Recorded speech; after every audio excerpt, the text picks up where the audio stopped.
6, 5, 4, 3, 2, 1, 0. Our first guest of the day is so versatile in her career, it's hard to know where to begin introducing her. She's the British Britney Spears, who went on to play everything from a call girl to a modern version of the Bride of Frankenstein, and, of course, she practically saved Doctor Who with her incredible portrayal of none other than Rose Tyler. Dear visitors of Heroes Dutch Comic Con, please give her a warm welcome, the incredible Billie Piper.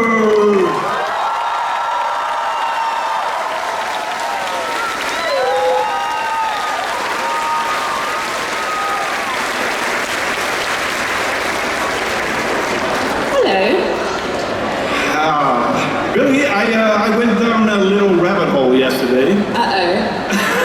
Well, I love rabbit holes, and this was a particularly interesting one because I checked out all the video clips you are in. You remember those video clips? Like, you mean music videos? Yes, music video clips. We call them video clips, or I used to call them, because I don't think there's a word for it anymore, but no. There's no videos anymore, really. Not really, right? But I saw a lot of interesting things. I saw you beam down from a flying saucer, which was, very spectacular. I saw a rhinoceros bouncer at one point. Yeah, that's in Because We Want To. Yes. Then there was, I saw you go into a very shady looking nightclub. Remember that? I think that's Because We Want To as well. Is it? Possibly. I don't know. I've been in a lot of shady nightclubs. Oh, really? Well, that's interesting. I saw you hanging out in a very big flower as well. Oh, that's Hanging to the Bee. Yes, exactly. And then, you were walking around with a horse. Where was that? Oh, that's Walk of Life. Yes. Oh, good memory. But my biggest takeaway from all those, music videos was that you were very comfortable with the camera and you were still pretty young, right? Yeah, I think I was, it ranged from, I just turned 14 when I did my first music video, and then I think the last music video I did was when I was 18, yeah, so young. 18 was the last one. Yeah. Then you went on from your music career to your acting career. Was it like a, easy transition? It was not, it wasn't easy. I had to really, it's funny because they say that, quite often if you have a profile from before, it is advantageous to you if you want to sort of switch career path. But actually it can often work in the opposite way. You have to go quite far out of your comfort zone, I guess, to sort of prove that you're worthy of, a new job, I suppose. Well, it looked like you already proved yourself in those music videos, but that's just my opinion. I heard during your Q&A yesterday that you started smoking when you were 12, so did I. Please don't smoke, kids. It's not good for you. It's not good for you. I was exaggerating, but I don't think it was far off. Oh, I wasn't exaggerating. Don't smoke. I think that's the message. Do not smoke. No, I quit a long time ago. But anyway, I understand you actually smoked a cigarette with the Spice Girls. Is that true? Yeah, I think I smoked a cigarette with lots of people, Spice Girls and Juni, yeah. Wow. I mean, do you guys remember the Spice Girls? Yeah, that was... It would be alarming if people didn't. I think some people don't know the Spice Girls. How can you not know the Spice Girls? I mean, my favorite was... I don't remember what my favorite was. But I do remember what my favorite performance of yours is. Go on. That is definitely, and before we go on to all the Doctor Who questions, because I'm sure there are plenty, so that's also my signal for you guys to line up in front of the microphone. If you have a question for Billie Piper, please do so right now, and we'll get to you in just a minute, just after I ask this very, very important question, because my favorite performance of yours is in Penny Dreadfull. Oh, thank you. And a few people agree with me. Because you were like a modern version of the Bride of Frankenstein. Yeah. and there was this one monologue, and it ended with a sentence I will never forget. It was, "Never again will I kneel to any man." That was just an amazing monologue and an amazing performance. I hope you got some kind of award for that, did you? I didn't get an award for that. I suppose the award was I got to, it was a great fun job. I don't think it got seen by a lot of people, and it didn't get the sort of traction that maybe I think it deserved. Wildly underrated. Yeah, I think so. But what I loved about this filming is we were in Ireland in midwinter with lots of other actors who were really good fun. So it was kind of a gift of a job because the part was also really great too. So in many ways it was already sort of a win. And it was, Ava Green was in there, Timothy Dalton was in there as well? Timothy Dalton, Josh Hartnett, who else? Eva Green. Yeah. There were loads of British theatre actors. Sarah Green, who's a really good friend of mine. There was loads of us. Yeah, and it was a really good cast, and you really held your own. Thank you. You were actually, the bride of Frankenstein. So you were actually a monster, right? I was a monster. It's good to play the monster now and then. Yeah, I can imagine. Let's get to the first question, because I see there's plenty of people who want to ask Billie Piper something, and I can imagine why. Hello. Hello. Hi. I wanted to ask how it feels like being in Doctor Who again after all those years. Deep sigh. I feel there's nothing I can say about Doctor Who at the moment except that I am always thrilled to be a part of Doctor Who. I always feel like I'm a part of Doctor Who because I'm always at conventions, or it's always still a big topic of conversation publicly. So it is and will always be a very reliably satisfying place for me to be. Okay, thank you. It was fake enough. The next person is already very hyped to ask this question. That's very obvious. So go ahead, go right ahead. Don't wait any longer. Oh, I love this guy. Hi. Hi, I have a question. Your music is completely fantastic and I love everything of it, but when can we expect a new song? Oh, a new song. There may be some singing in Wednesday. Really? But I'm just thinking there may or may not be some singing in Wednesday.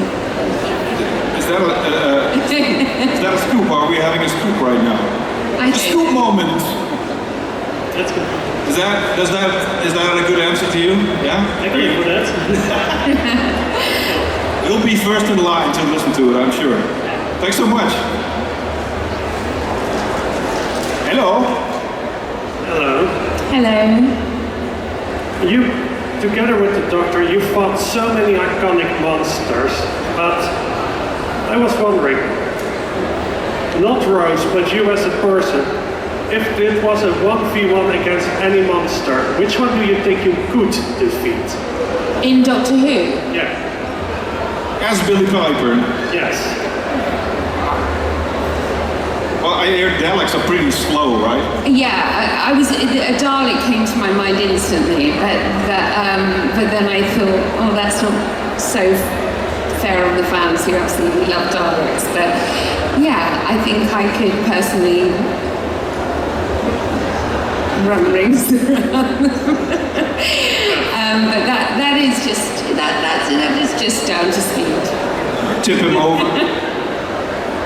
Yeah, until they give the rate to you and then you're gone. And then I'm gone. Exactly. All right, thank you. Thank you. Thank you. Next question, please. Hi. I was wondering, Oh, I can't hear you. sorry, Darling. it's better? Now that you're back in the world of Doctor Who, I was wondering if there's any sort of adventure that you would really love to do in the world of Doctor Who, like what have you not done or seen before that you think would be awesome to have an episode about?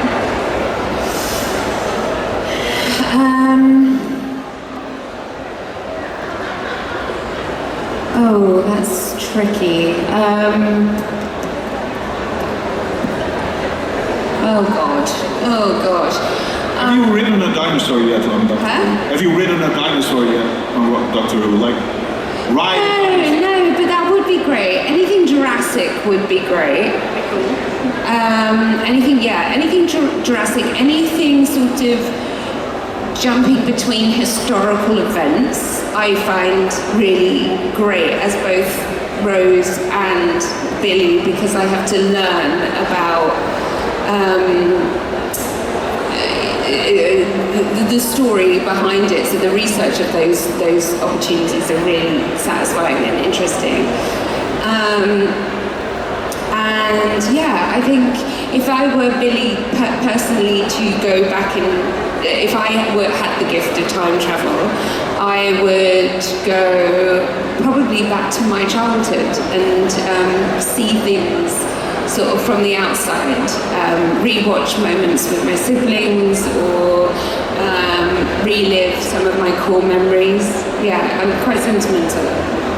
Oh wow. That's amazing. Thank you, Ellen. Thank you. Dankjewel is Dutch for thank you. Huh?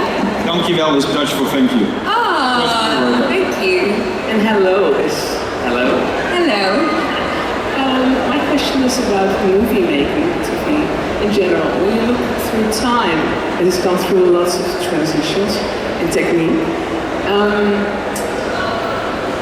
Right now we see lots of green screens, automated cameras. How do you look at it, especially as an actor, imagining things that are not there? How do you deal with that? I struggle with that, if I'm honest, because I think I am a very tactile actor and I like to be physically immersed in at least a set, you know, if not a real person or something flesh and blood. So I really struggle with that, and actually I haven't had to do loads of that in my I've done bits of it, but I would really struggle and most likely wouldn't take a part if it were all on green screen. I don't know what that would do to my head. I think I'd really, really struggle with that. Thank you. Thank you. Next question, please.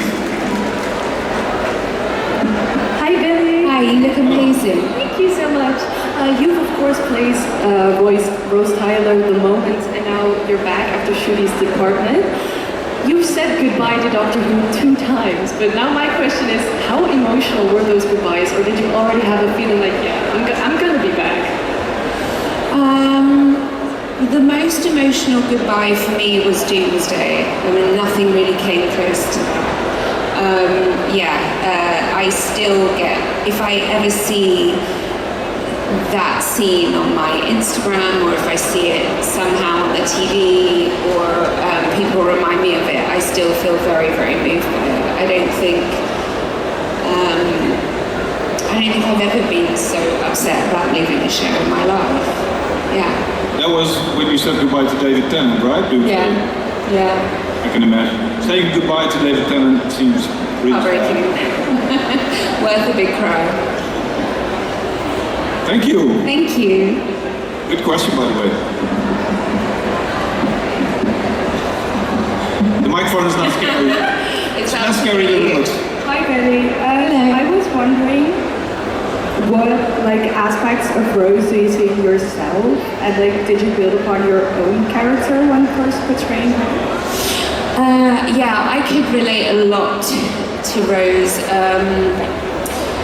I have a similar family setup. I've had some of those life experiences. I know, obviously, like any teenager, what it feels to be, scared of your future and the size and the opportunities in your life. Family frustrations and dynamics, and the thing that I connected to most with Rose was this sort of appetite for adventure. It's definitely something I have possessed my entire life, just like a massive curious streak and a desire to have a lot of intense experiences. So yeah, I could definitely lean into that quality of Rose. Thank you. Thank you. Hi. Is it okay if I film for my dad? He's sick at home. Sure. It's the Oh. question. My question is, because we're not sure if you're gonna be the doctor or not. If you're gonna be the doctor, what kind of companion would you like to have? This is going to be a really boring answer for your dad. I'm sorry, he's at home and he's not well. I can't comment on that. Okay. But if we're talking, if I'm reflecting on the companions, who would I have liked to experience journeys with in the past? Probably Karen Gillan or I don't know. Amy Pond, there was just something about her that I loved, and I think I would have got a great deal of fun from. But I think in a companion, we just want someone who has a really good moral compass, because sometimes I think the doctor loses sight of the nuances of human life, and is always thinking about the bigger picture, but quite often there's a lot of destruction in the wake of some of those decisions. So yeah, a good sense of what's right and what's wrong. I think that's a sort of key a quirk or quality for a companion. Okay. That wasn't a boring answer No, at it's all. not. Love the answer, and you will love it as well. Oh, bye-bye, thank you. Bye-bye. Hello, so let's entertain the possibility that you might be the next doctor. Who's entertaining it? We You. all. I know you cannot fully confirm it, etc. But we've seen more darker doctors, we've seen more cheery doctors. I wonder if you were the next doctor, what sorts of character traits would you highlight to first distinguish yourself from Rose, if that were the case, and also would you rather? This is such an unfair question. If you just took a tiny bit of my answer out of context, this will somehow be me either confirming or shutting something down. Not confirming and denying anything. Okay. Let's say 3 years ago, you would be thinking, maybe I will be the doctor one day. So what would you think your doctor would be? If I was going to play the doctor, I don't know. I actually don't know. I don't know. That's a boring answer. That's a very honest thing to say. I think the thing about the doctor is, and I think what other doctors have done so well, is it seems that they sort of coast a line of, magnetic, charming, incredibly smart, quick-witted, and dark. It seems that there can be, some of them are energetically more sort of bright and positive, and others kind of lean into the darkness, but it seems like the skill of playing that part is about coasting those two traits. And I think that whoever is cast as the doctor or to enjoy being able to play those two, personality things. I think that is a gift as an actor, and so just enjoying all of those aspects would be something that I think anyone playing the Doctor would want to enjoy. It's just. Thank you so much. Sorry. I can only say sorry. That was a good answer. Also, Hi. Hi. So potentially, hypothetically, if your potential doctor met the 10th or 14th Doctor, how do you think they would react to seeing each other? Say that again. If who? If your potential Doctor met the 10th or 14th Doctor, how do you think they would react to seeing each other? 10th or 14th? 14th. Remind me, who are those? I mean, I'm not... David Tennant. Ah, yeah, okay. Makes sense.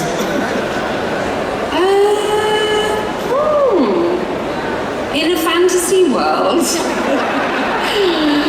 where 10 meets 14, I don't know, it always seems like whenever doctors have met in the past, there's just this air of kind of vanity, actually. It's like appreciation of how great they are, and excitement, and trepidation, and I suppose all of those things. I think it's always entertaining to watch. That's what I know when I see. Clashing of egos, or? Yeah, I mean, it is. It is a clashing of ego. The ego is big, as it should be in that part, but there's something so sort of, I don't know, appreciative of when the Doctors meet each other. It's kind of glorious to watch and experience. Okay, thank you. Thank you. For this very fantasy question. Thank you for all of these. Hi, Billie. Hi. I actually have a question. We know you're from Rose Tyler from the 9th Doctor and the 10th Doctor, but we also know in the 9th Doctor that you get involved with the Bad Wolf. Now that you came back in the day of the Doctor as the Bad Wolf, how did you feel about portraying that? Because we know you for Rose, but now you were completely something else, or someone else. How did you feel about that? Oh, I really relish that opportunity because it's great to continue to play a version that you've played in what I consider to be my childhood in many ways, but then to have this whole new facade, I really loved it. I was really gassed that it went that way as opposed to sort of more of the Rose story. I was really grateful for that, for being able to reconsider myself within the world of Doctor Who. Yeah. Okay, thank you. Thank you.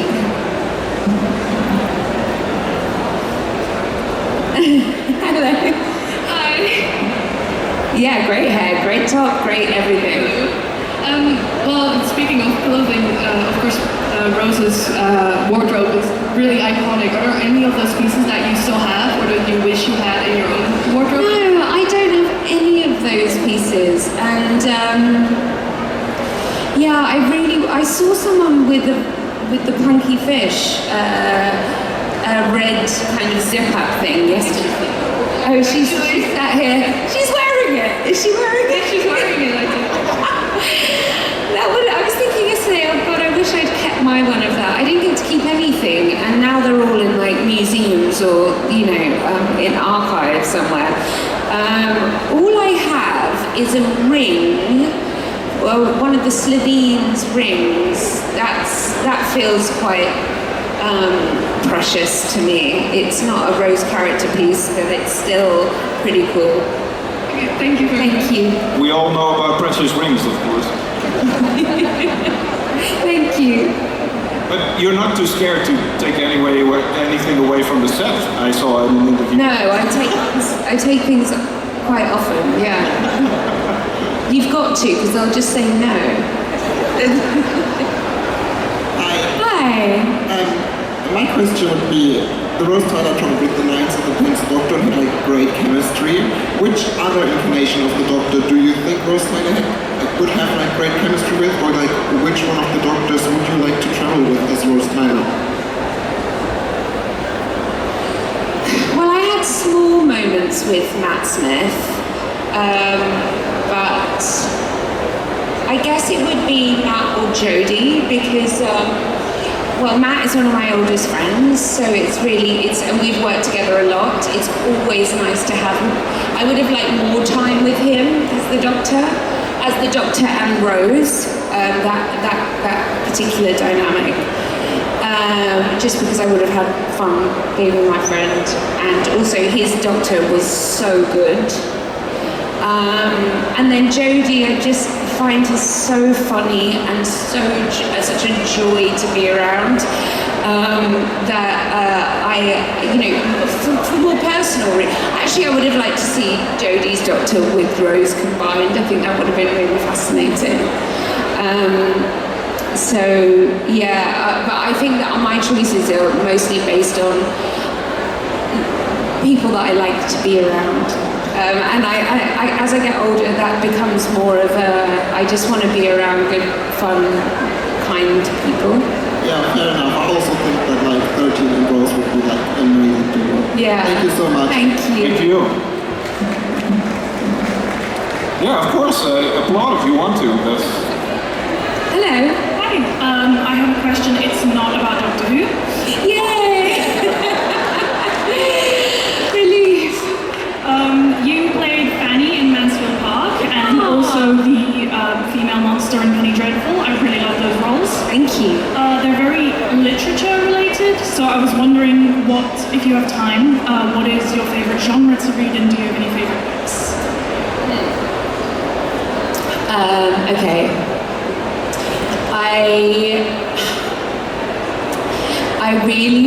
I love this trilogy of books written by Deborah Levy or Levy. I can never remember which way to say her surname.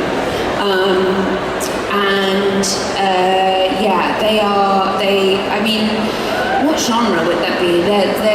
They feel slightly autobiographical. They're about a woman sort of getting older and making choices for herself instead of sort of this servitude position. And I find stories about women of my age, unsurprisingly, quite interesting. I also really love books on parenting and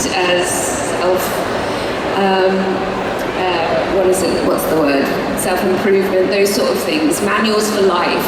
I suppose I look for manuals for life even in both fiction and non-fiction. That seems to be my tipple, but yes, I have obviously read the classics as well, quite often for all parts as opposed to at school, where I read pretty much nothing. Thank you so much. Thank you. We have time for a few questions. Yes, Hi. of course, 2 questions. Hello. Hi, so happy to see you. Hi. Here with my son. Hi. You both have a question? Yeah. Great. We just started to watch this year, and I'm 52. And I cried so much when you had to say goodbye to the doctor, and it was like, so sad. It was incredible. But I wanted to ask, because you are a lot older now, and I'm 52. If you would play it now, you were so young then. If you would play it now, Rose, would you change things further? It's a really good question. It's a really good question, and then one of the reasons I think about it a lot is because when I do Big Finish, I'm often thinking, am I playing Rose as a more mature woman now, or am I still playing the 18-year-old version of myself, which seems wrong. If I were, I don't know. I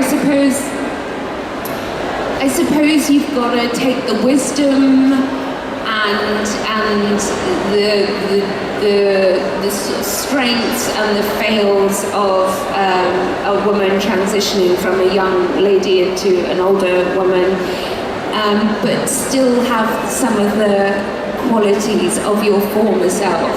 I think that combination makes for something more interesting, actually. And so I would want to take all of it and use all of it, and that's sort of what I've been trying to do in Big Finish. But there's also something that's quite fun about playing a teenager. There's just something quite liberating and carefree about it. So I don't know that I've succeeded in advancing Rose in Big Finish. I think it's almost like arrested development. But some of it actually carries on from when we last saw her. So you sort of have to play some continuity of the age. But my voice has changed because your voice gets deeper, or certainly my voice has got deeper as I've got older and had kids. So I have to place and pitch my voice in a slightly different place.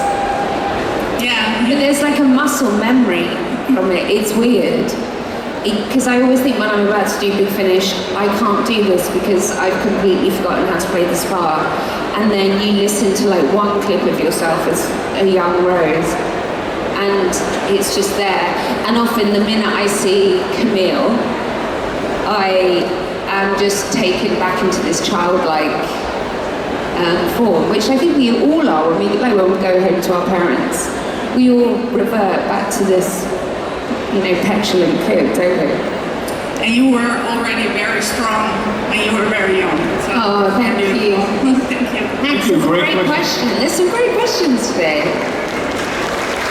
Oh no! Oh, okay. Yeah, that was the last question, everybody. We have to say goodbye to Billie Piper. Thank you for coming to see me today. I'm really grateful that you're all here. Thank you. Yeah, thanks for all the great questions. Let's give her one more round of applause, everybody. Billie Piper.